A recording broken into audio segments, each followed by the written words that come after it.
देखिए, आज से आप लोगों की ऑनलाइन पढ़ाई शुरू हो गई। आज हम आपको क्लास 10th का पहला लेसन रासायनिक अभिक्रिया एवं समीकरण के बारे में पढ़ाएंगे। जैसे कि आप भी समझ रहे होंगे इस चीज को कि रसायन विज्ञान बगैर रासायनिक अभिक्रिया और समीकरण के संभव ही नहीं, इसलिए हमें उसको पढ़ने और समझने के लिए रासायनिक अभिक्रियाओं का जानना बहुत जरूरी है और रासायनिक समीकरणों का जानना बहुत जरूरी है। चलिए अब आप बात करते हैं हम रासायनिक अभिक्रिया। रासायनिक अभिक्रिया को ऐसे समझिए, जब एक या एक से अधिक तत्व या पदार्थ आपस में क्रिया करके एक या एक से अधिक तत्व या पदार्थ बनाते हैं, ऐसी अभिक्रिया को रासायनिक अभिक्रिया कहते हैं। फिर से समझ लीजिए, एक या एक से अधिक तत्व आपस में रासायनिक क्रिया करके एक या एक से अधिक तत्वों का निर्माण करते हैं, ऐसी क्रिया को रासायनिक अभिक्रिया कहते हैं। और समझिए, जब एक या एक से अधिक तत्व या पदार्थ किसी यौगिक का निर्माण करते हैं तो भी हम लोग कह सकते हैं कि वो रासायनिक अभिक्रिया है।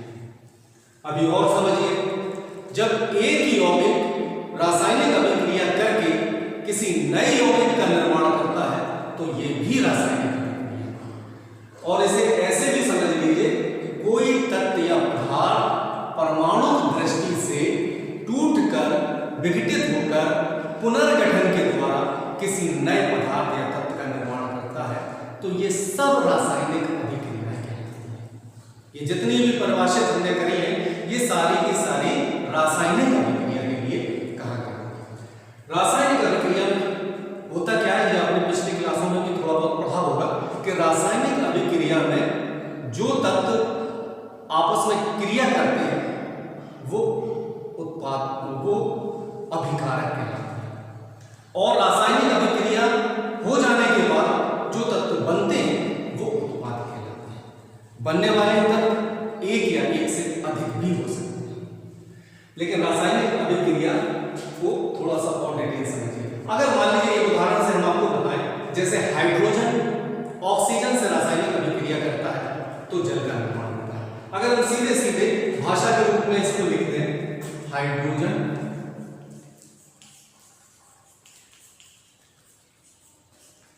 प्लस ऑक्सीजन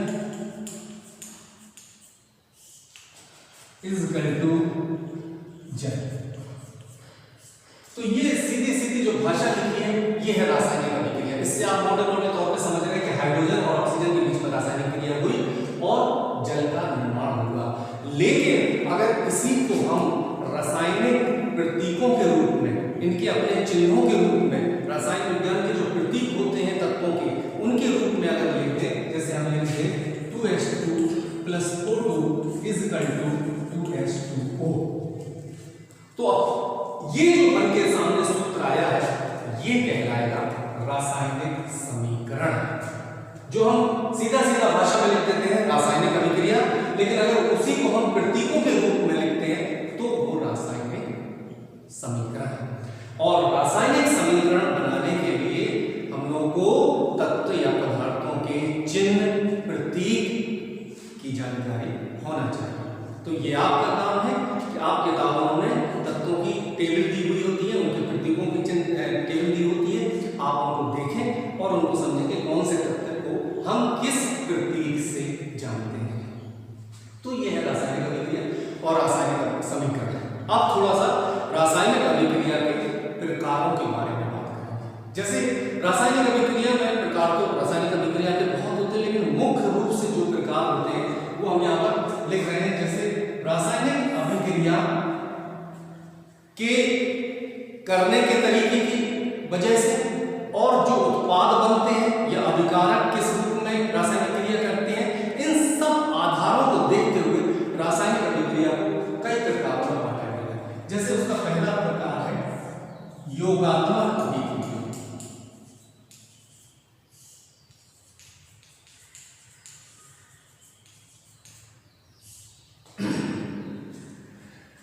थोड़ा सा जैसे हमने जब हम रासायनिक अभिक्रिया पढ़ा रहे थे तो हमने ये बताया था कि बनने वाला उत्पाद एक भी हो सकता है दो भी हो सकता है, जैसे एक उदाहरण मैंने दे दिया, हाइड्रोजन ऑक्सीजन से रासायनिक अभिक्रिया करके जल बना रहा है, एक तत्व बन रहा है। मान लीजिए रासायनिक अभिक्रिया में उत्पाद एक से अधिक बन रहे हैं, जैसे सोडियम अगर जल से रासायनिक अभिक्रिया करता है तो सोडियम हाइड्रोक्साइड और H2 गैस बनती है, उसको भी हम सूत्र के द्वारा लिख सकते हैं 2Na + 2H2O = 2NaOH + H2।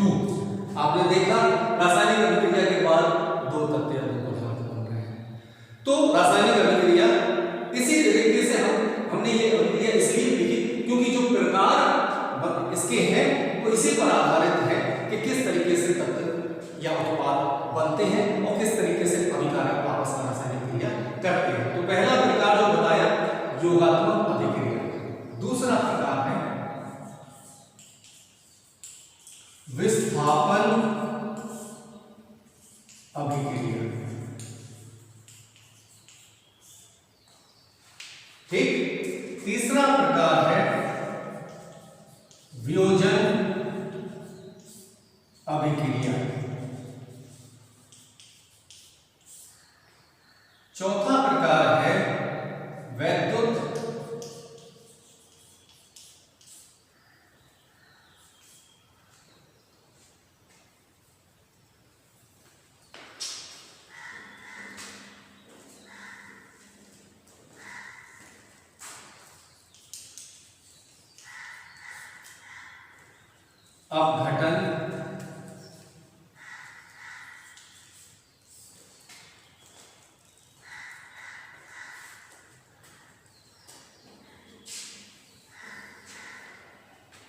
अपघटन अभिक्रिया।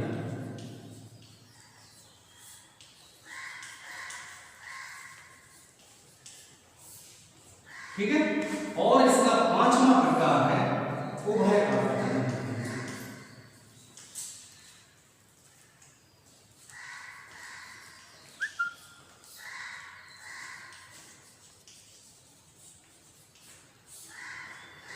वैसे रासायनिक अभिक्रिया बहुत प्रकार की होती है, मंद गति अभिक्रिया, तीव्र गति रासायनिक अभिक्रिया, उत्क्रमणीय अभिक्रिया, अनुत्क्रमणीय अभिक्रिया, ऊष्माक्षेपी अभिक्रिया, ऊष्माशोषी अभिक्रिया, बहुत प्रकार होती है। लेकिन मुख्य रूप से जो है वो आपके सामने यहाँ पर इस पाठ में है और आज हम इन्हीं पर चर्चा करेंगे।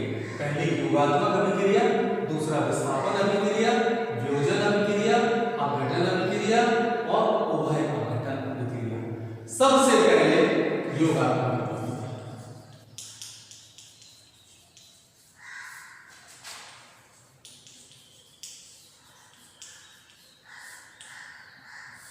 आप देख रहे हैं जैसा इसका नाम योगात्मक अभिक्रिया, योग से आपको समझ में आ रहा होगा कुछ चीजें जुड़ेंगी, तो ठीक उसी तरीके से इसकी परिभाषा एक या एक से अधिक तत्व जब रासायनिक अभिक्रिया करके केवल एक तत्व या एक उत्पाद का निर्माण करें तो उसे योगात्मक अभिक्रिया कहते हैं।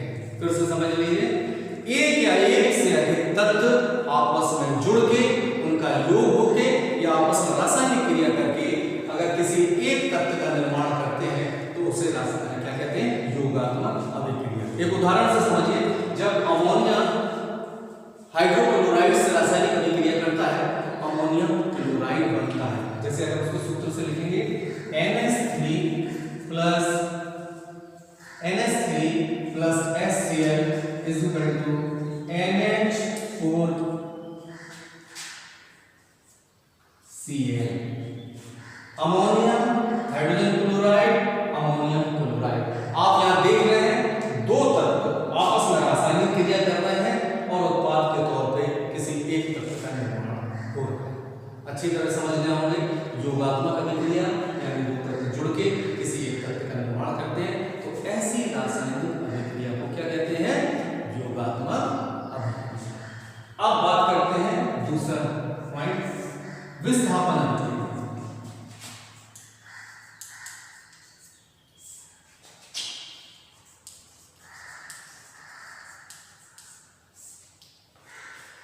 विस्थापन अभिक्रिया योगात्मक अभिक्रिया का ठीक विपरीत।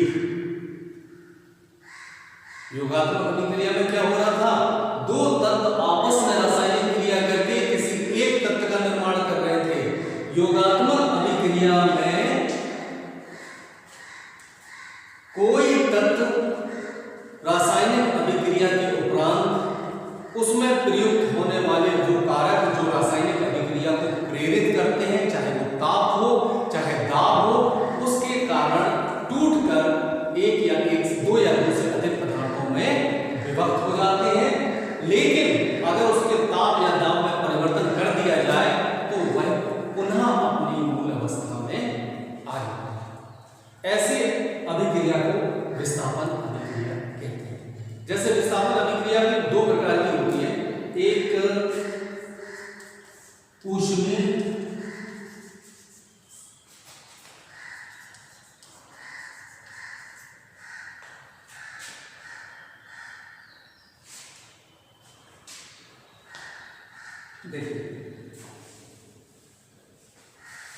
विस्थापन अभिक्रिया, हाँ तो दूसरा प्रकार है विस्थापन अभिक्रिया।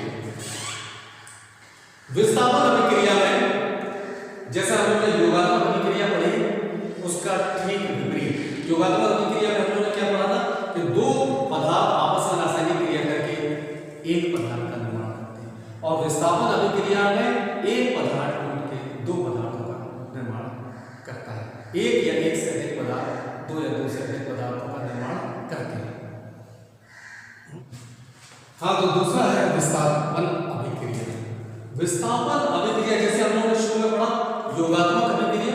योगात्मक अभिक्रिया में आपने पढ़ा कि दो जो है पदार्थ आपस में जुड़ के किसी तीसरे पदार्थ का निर्माण करते हैं। अब आइए विस्थापन अभिक्रिया में। विस्थापन अभिक्रिया जब एक पदार्थ या तत्व किसी दूसरे पदार्थ या तत्व को उसके यौगिक से रिप्लेस कर देता है, हटा देता है और उसका स्थान ले लेता है, तो ऐसी अभिक्रिया को विस्थापन अभिक्रिया कहते हैं। फिर से सुनिए, जब एक या तत्व या पदार्थ दूसरे तत्व या पदार्थ को उसके यौगिक से हटाकर यानी रिप्लेस करके उसका स्थान ले लेता है, ऐसी रासायनिक अभिक्रिया को विस्थापन अभिक्रिया कहते हैं। विस्थापन अभिक्रिया तब संभव होती है जब अधिक क्रियाशील तत्व कम क्रियाशील तत्व को उसके स्थान से हटा देता है और उसकी जगह पे खुद आ जाता है। जैसे एक उदाहरण से समझिए, H2SO4 plus Zn ZnSO4 plus H2। आपने देखा हाइड्रोजन सल्फेट जिंक से रासायनिक अभिक्रिया कर रहा है और बन रहा है जिंक सल्फेट और हाइड्रोजन गैस। यहां पर जिंक जो है वो अधिक क्रियाशील तत्व है जो हाइड्रोजन को उसके स्थान से रिप्लेस करके उसकी जगह ले लेता है, तो बन जाता है जिंक सल्फेट और हाइड्रोजन बाहर निकल जाता है। जैसे एक उदाहरण और समझिए, CuSO4 plus ZnSO4 plus Cu। वही यहां पर समझ लीजिए कि यहां पे कॉपर सल्फेट जिंक से रासायनिक अभिक्रिया कर रहा है, तो जिंक सल्फेट और कॉपर बन रहा है। जिंक जो है अधिक क्रियाशील होता है और वो कॉपर को उसके स्थान से रिप्लेस कर देता है और उसके स्थान को ले लेता है, तो बन जाता है जिंक सल्फेट और कॉपर बाहर निकल जाता है। तो ये हुई विस्थापन अभिक्रिया। अब हम लोग आते हैं तीसरे नंबर पे, वियोजन रासायनिक अभिक्रिया। वियोजन रासायनिक अभिक्रिया में थोड़ा सा हम लोग पहले की तरफ चलते हैं। जब हम लोग योगात्मक अभिक्रिया पढ़ रहे थे तो योगात्मक अभिक्रिया में क्या था कि दो पदार्थ आपस में जुड़ के किसी तीसरे पदार्थ का निर्माण करते हैं। वियोजन अभिक्रिया उसकी ठीक विपरीत, इसमें एक पदार्थ टूटकर दो पदार्थों का निर्माण करता है। तो वियोजन अभिक्रिया को थोड़ा सा और समझाते हैं। जैसे वियोजन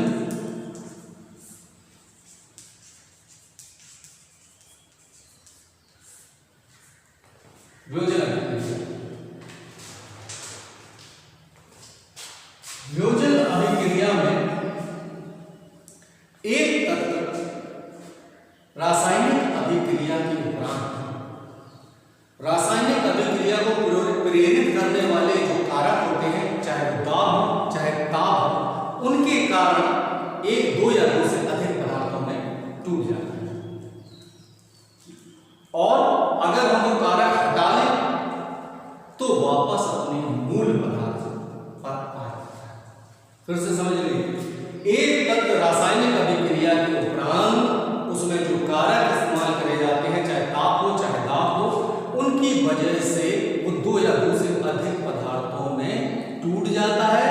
लेकिन अगर हम उसको उसके कारक हटा लें, उसके ताप को हटा दें, तो वह पुनः मूल पदार्थ के रूप में आ जाता है। इससे आप क्या समझे, ये रासायनिक अभिक्रिया दोनों तरफ चलती है, जिसको हम लोग कहते हैं उत्क्रमणीय अभिक्रिया। इसमें पदार्थ दो पदार्थों में टूट भी जाता है और दो पदार्थ ताप या दाब को हटाने से दो पदार्थ पुनः अपने मूल पदार्थ में आ जाते हैं। जैसे हमने अमोनिया का उदाहरण योगात्मक अभिक्रिया में किया था कि अमोनिया हाइड्रोक्लोराइड से रासायनिक अभिक्रिया करके अमोनियम क्लोराइड बनाता है। अगर हम इसको विपरीत रूप में ले लें, अमोनियम क्लोराइड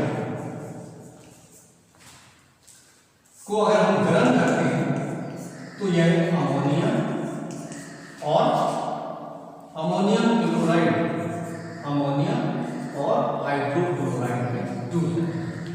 NH4Cl गर्म करने के बाद दो पदार्थों में टूट गया, अमोनिया और हाइड्रोजन क्लोराइड।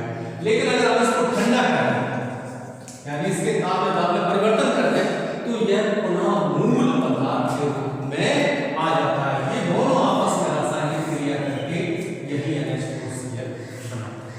तो आपने देखा कि ताप या दाब में परिवर्तन करने के कारण ये रासायनिक अभिक्रिया दोनों दिशाओं में चलना संभव है। अब आइए, वियोजन अभिक्रिया भी दो प्रकार की होती है। वियोजन अभिक्रिया में पहली जो होती है ऊष्मीय अभिक्रिया,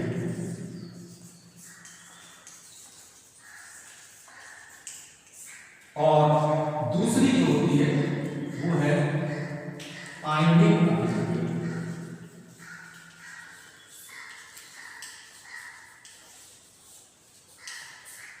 सबसे पहले ऊष्मीय, जब पदार्थ को गर्म करते हैं या उसमें ऊष्मा देते हैं तो वो पदार्थ दो या दो से अधिक पदार्थों में टूट जाता है।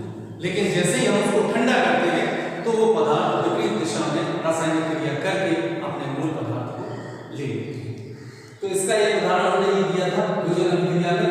ये ठीक ऊष्मीय अभिक्रिया का भी उदाहरण है। हम इसको इस अभिक्रिया के रूप में भी मान सकते हैं, ये ऊष्मीय अभिक्रिया का भी उदाहरण। अब आते हैं हम लोग आयनिक अभिक्रिया में। आयनिक अभिक्रिया में जब किसी वैद्युत अपघटय पदार्थ के जलीय विलयन को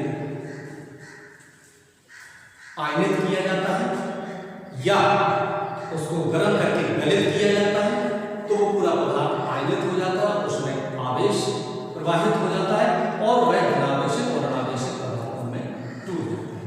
ऐसी अभिक्रिया को आयनिक अभिक्रिया कहते हैं। जैसे NaCl Na+Cl-।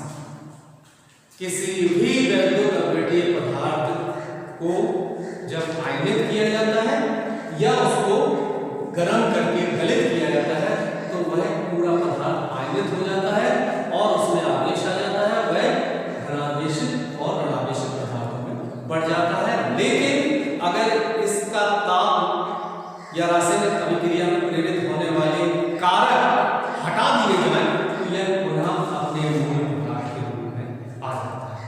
आपने ये समझा होगा वियोजन के दोनों प्रकार, ऊष्मीय अभिक्रिया और आयनिक अभिक्रिया। अब हम लोग बात करते हैं चौथे प्रकार की, अपघटन अभिक्रिया।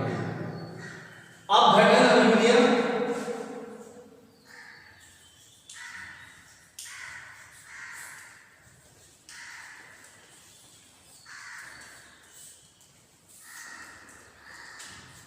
अपघटन अभिक्रिया और वियोजन अभिक्रिया में थोड़ा सा, जब हम वियोजन अभिक्रिया पढ़ रहे थे तो हमने ये बताया था कि जब पदार्थ टूटता है तो उसमें प्रयुक्त होने वाले कारक अगर हटा लिए जाए तो वह मूल पदार्थ के रूप में फिर से प्राप्त हो जाता है। लेकिन अपघटन अभिक्रिया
जैविक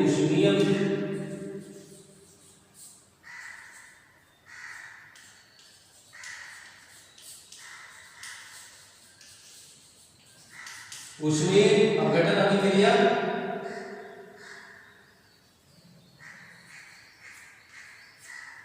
और दूसरी है ऊष्मीय अपघटन अभिक्रिया और दूसरी है वैद्युत अपघटन अभिक्रिया। दोनों को उदाहरण सहित समझिए। ऊष्मीय अभिक्रिया, जब पदार्थ में ऊष्मा प्रदान करी जाती है, उसको गर्म किया जाता है, तो वह दो या दो से अधिक पदार्थों में टूट जाता है। लेकिन टूट वो स्थायी रूप से जाता है कि टूट इस प्रकार जाता है कि ताप या दाब में परिवर्तन करने के बाद वो अपनी मूल अवस्था में नहीं आता। ऐसी अभिक्रिया को ऊष्मीय अपघटन अभिक्रिया कहते हैं। इसके लिए हम लोग एक उदाहरण मरकरी का ले सकते हैं। जब मरकरी ऑक्साइड को गर्म किया जाता है तो वह मरकरी और ऑक्सीजन में बदल जाता है। मरकरी और ऑक्सीजन में बदल जाता है। जैसे उदाहरण के तौर पे 2HgO गर्म करने पर 2Hg प्लस O2, ये अभिक्रिया और इससे पहले वाली जो हमने अभिक्रिया पढ़ी है अपघटन अभिक्रिया में अंतर समझ रहे आप कि जब हमने पदार्थ को गर्म किया तो ये दो पदार्थों में स्थायी रूप से टूट गया। यानी अगर हम इसमें रासायनिक अभिक्रिया में प्रेरित जो कारक होते हैं उनमें कैसा भी परिवर्तन कर दें, ये पुनः अपने उस पदार्थ में नहीं आता है। तो ऐसी अभिक्रिया को हम लोग क्या कहते हैं? ऊष्मीय अपघटन अभिक्रिया। और ये अनुत्क्रमणीय अभिक्रिया भी हुई, क्योंकि अनुत्क्रमणीय अभिक्रिया में रासायनिक अभिक्रिया एक ही दिशा में चलती है। समझ आया आपको? हाँ। और इसी का दूसरा प्रकार है वैद्युत अपघटन अभिक्रिया। वैद्युत अपघटन अभिक्रिया में किसी भी वैद्युत अपघटन के जलीय विलयन में जब विद्युत धारा प्रवाहित करी जाती है तो पदार्थ दो धनावेशित और अनावेशित पदार्थों में टूट जाता है। जैसे आयनिक रूप में टूट जाता है, हम लोग ये भी कह सकते हैं। जैसे हम लोग जब योगात्मक अभिक्रिया या रासायनिक अभिक्रिया पढ़ रहे थे तो बात हुई थी कि हाइड्रोजन ऑक्सीजन से अभिक्रिया करके जल का निर्माण करता है। तो हम लोग उसी समीकरण को ले सकते हैं, जैसे 2H2O = 2H2 + O2। ये वैद्युत अपघटन अभिक्रिया का उदाहरण है। एक उदाहरण और देख सकते हैं, जब सोडियम क्लोराइड को गर्म किया जाता है तो वह सोडियम और क्लोराइड में विभक्त हो जाता है। तो हम इसको लिख सकते हैं 2NaCl = 2Na + Cl2। समझ आया? तो ये वैद्युत अपघटन के उदाहरण है। अब आज लास्ट प्रकार की बात करते हैं, जो पांचवा है उभय अपघटन अभिक्रिया। रासायनिक अभिक्रिया वो रासायनिक अभिक्रिया जिसमें किसी यौगिक के तत्व या पदार्थ आपस में उसके आयन या अवयव आपस में अपनी स्थानों की अदला बदली कर लेते हैं। ऐसी रासायनिक अभिक्रिया जिसमें यौगिक के आयन या अवयव आपस में अदला बदली कर लेते हैं वो कहलाती है उभय अपघटन अभिक्रिया।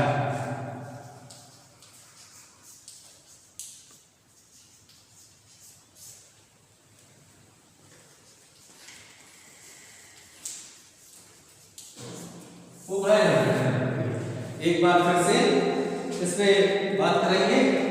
ऐसी रासायनिक अभिक्रिया जिसमें यौगिक के अवयव या आयन आपस में अदला बदली कर लेते हैं। इसके लिए एक उदाहरण है, सिल्वर नाइट्रेट सोडियम हाइड्रोक्साइड के साथ या सोडियम क्लोराइड के साथ रासायनिक अभिक्रिया करता है। सिल्वर नाइट्रेट AgNO3 +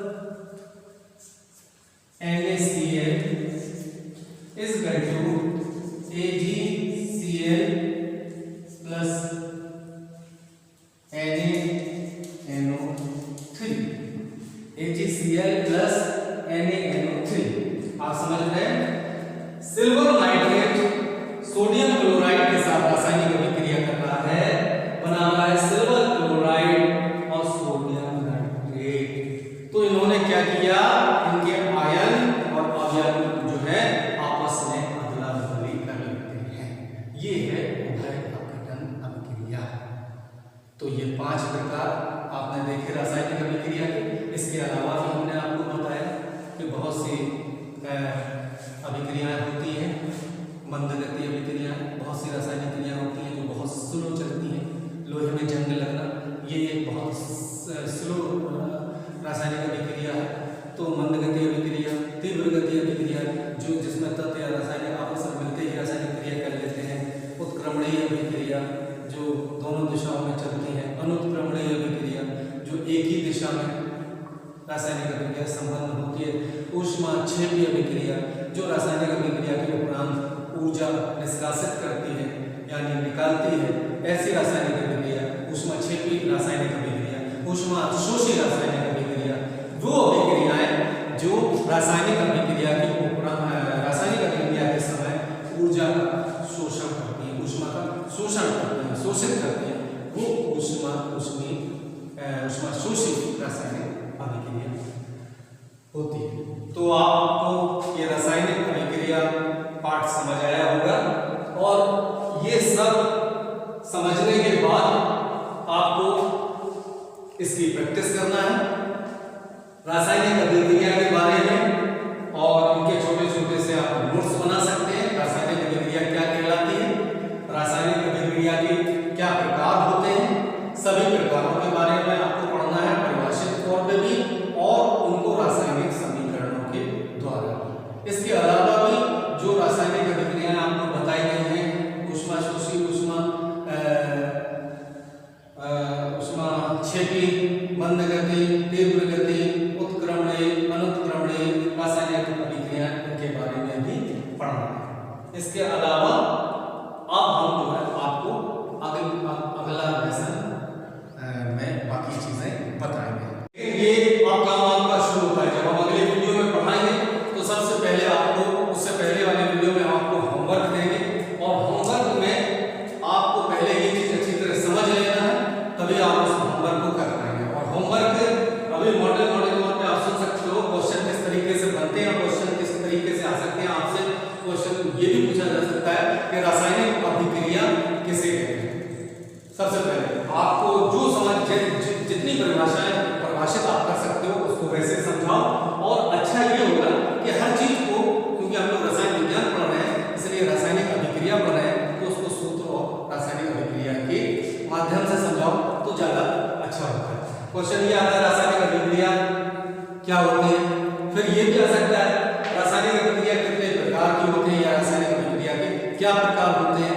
ये भी आ सकता है कि रासायनिक अभिक्रिया के मुख्य प्रकारों के बारे में बताइए, तो मुख्य प्रकार आपके सामने थे, या फिर आपसे अलग अलग प्रकार, जैसे मुख्य प्रकार में पूरे मुख्य प्रकारों के बारे में आपसे नहीं पूछा जाए, बल्कि ये पूछ लिया जाए कि आप हमें योगात्मक अभिक्रिया के बारे में समझें, तो फिर आपको योगात्मक अभिक्रिया को परिभाषित करना है और उसका कम से कम एक उदाहरण तो जरूर देना। तो ये सारे जो है ये इंपॉर्टेंट प्रकार हैं जो पिछले वर्षों में परीक्षाओं में पूछे गए हैं। विस्थापन अभिक्रिया क्या होता है, वियोजन अभिक्रिया क्या होते हैं, अपघटन अभिक्रिया क्या होते हैं, उभय अपघटन अभिक्रिया क्या होते हैं, तो ये सब आपको तैयार करना है और इनकी परिभाषाएं तैयार करना है। और इसके बाद उनको रासायनिक सूत्रों के उदाहरण से आपसे ये चीजें पूछी जाएंगी और आपको ये रासायनिक समीकरण के हिसाब से बताना पड़ेगा। तो पिछले अगले जो वीडियो आएगा उसमें हम आपको होमवर्क देंगे और एक क्वेश्चन पेपर आपके सामने रखेंगे जिसमें इसी पार्ट से संबंधित क्वेश्चन होंगे और वो सारी चीजें इसमें जो आज हम लोगों ने पढ़ी है, जिन पे हम लोगों ने चर्चा करी है, वो सारी चीजें इसमें होंगी और वो आप लोग इन 2-3 दिन में आप इस लेसन की तैयारी करिए।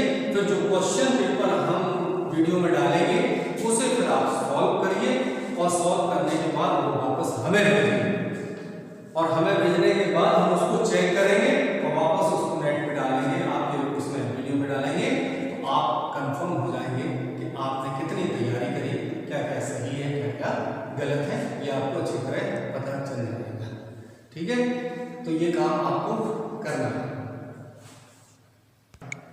तो आपको हमारी बात समझ आ गई होगी, ठीक है। और देखिए जब आप क्योंकि क्लास 10th है आपकी, आप इस साल बोर्ड में बैठेंगे, तो बोर्ड में क्या होता है कि जब हम रसायन विज्ञान की बात करते हैं तो उसमें जो सबसे अच्छी चीज होती है उसमें हम हर चीज को समीकरण से बताएं, रासायनिक समीकरण से हम बताएं, क्योंकि हम रसायन विज्ञान पढ़ रहे हैं जो रासायनिक अभिक्रिया जो है संभव नहीं है। तो अच्छा तो ये होगा कि हम रासायनिक समीकरण से बताएं। तो आप सबसे बड़ी चीज ये है कि पहले जो तत्व जो है पदार्थ है, जो अवयव है, उनके प्रतीक चिन्ह कार्बन C से पहचाना जाता है, ऑक्सीजन O से पहचाना जाता है, नाइट्रोजन N से पहचाना जाता है, क्लोरीन CN से पहचानी जाती है। इस तरह से आपको ये पता लगा, ये पूरी एक लिस्ट तैयार करना है जो कि किताब में भी दी हुई है और भी जगहों से आपको मिल जाएगी। तो ये पहचान आपको तत्व की पहचान उनके संकेतों के हिसाब से होना चाहिए, तो आप रासायनिक समीकरण बनाना भी अच्छे तरीके से सीख जाएंगे और रासायनिक समीकरण का ज्यादा से ज्यादा इस्तेमाल आपको करना है ताकि आपको अच्छे नंबर आए। ये तो हुआ आज जो हमने आपको पढ़ाया रसायन विज्ञान का पहला लेसन, ये हो गया। आप सब लोगों को अच्छी तरह मालूम है ये पढ़ाई जो ऑनलाइन चल रही है वो क्यों चल रही है, क्योंकि इस वक्त जो है पूरा विश्व और खासकर हमारा देश कोरोना वायरस जो है कोविड-19 से ग्रसित है और वो हमारे पूरे आसपास जो है मौजूद है। इसलिए इस सुरक्षा को देखते हुए, क्योंकि हम लोग आपको ऑनलाइन इसलिए भी पढ़ा रहे हैं क्योंकि हम लोग इसी वजह से पहले की तरह आपको सामने से आके आपके पास आके या आप हमारे पास आके हम आपको नहीं पढ़ा पा रहे हैं, इसलिए हम आपको ऑनलाइन पढ़ा रहे हैं। तो आप घर में रह के सुरक्षित रह के अपने परिवार का ध्यान रखते हुए और मास्क का प्रयोग करिए और डिस्टेंस मोस्ट इंपॉर्टेंट जो चीज है वो डिस्टेंस बना के चलिए और सबका फिक्र करते हुए भी पढ़ाई भी करिए ताकि आपका नुकसान